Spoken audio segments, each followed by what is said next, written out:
অহংকারের পতন ও বিনয়ের বিজয়।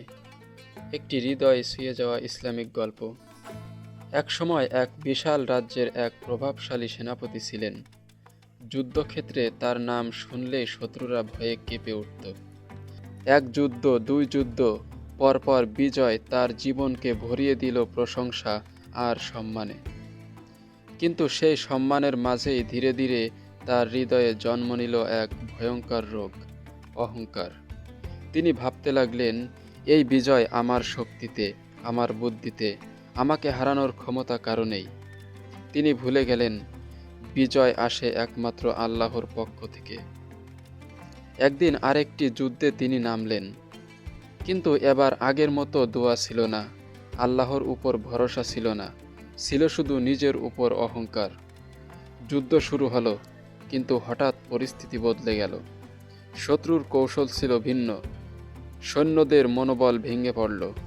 অল্প সময়ের মধ্যেই যে সেনাপতি নিজেকে অজেয় মনে করতেন, তিনি পরাজিত হলেন। সেদিন তিনি হারলেন শুধু যুদ্ধ নয়, হারলেন নিজের অহংকারের কাছেও। রাতের অন্ধকারে একা বসে তিনি মাথা নিচু করে কাঁদলেন। তিনি বুঝলেন, আমি কিছুই নই আল্লাহর ইচ্ছা ছাড়া। শক্তি আমার নয়, ক্ষমতা আমার নয়, সবই আল্লাহর দান।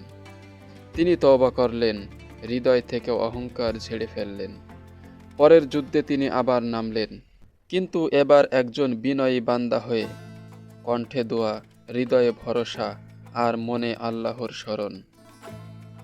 এবার আল্লাহ তাকে বিজয় দিলেন, কিন্তু বিজয়ের পর তার চোখে অহংকার ছিল না, ছিল কৃতজ্ঞতার অশ্রু।